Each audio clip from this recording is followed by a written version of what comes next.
More than 51 years ago, the very first Battle of Ohio was played, the Browns beating the Bengals 30-27. And ever since then, this game has featured its fair share of legends and Hall of Famers, including the man who founded both franchises. Hi, everybody. Welcome to another Cleveland Browns quarterback club. This is the Browns-Bengals Classic down at the stadium. It's a rivalry birthed by one of the sport's forefathers and son of Massillon, Paul Brown. My national title at Ohio State in 1942, Brown eventually took on the monumental task of founding an upstart pro team in Cleveland in 1946, along the way developing a bottom-line, hard-nosed reputation. I had the Browns, and we'd play in New York, and Giants were our big rival, and it was at that time I became the cold, deadly, brutal.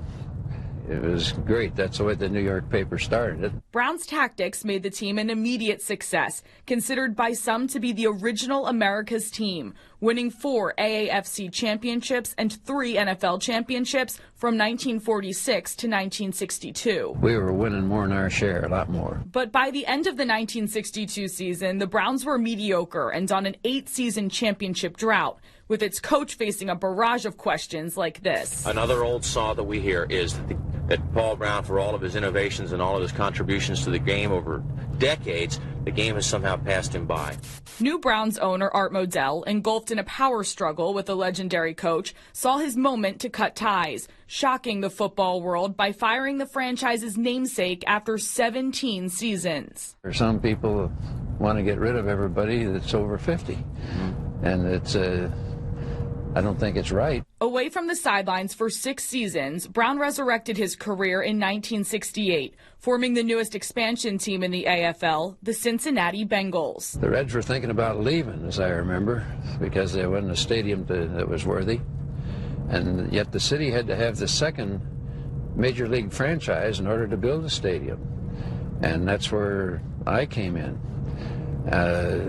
I came here because I felt at home here. The Queen City would be Brown's home until his death at age 82 in 1991. He retired from coaching the Bengals in 1975 after 48 wins and 3 playoff appearances, staying on as the team's owner and general manager until his dying day, further cementing his legacy as a football mastermind and Ohio icon. Coached in Cleveland, Massillon, Ohio State.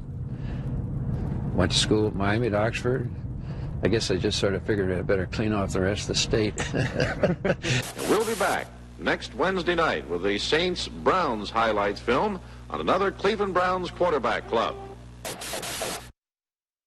As for recent history, Kevin Stefanski is 4-0 against the Bengals. Zach Taylor 1-5 against the Browns, but the Browns have the more recent edge in this matchup. They've won the last 7 of 8 games against Cincinnati. Reporting from First Energy Stadium, Carly Massetti, News 5.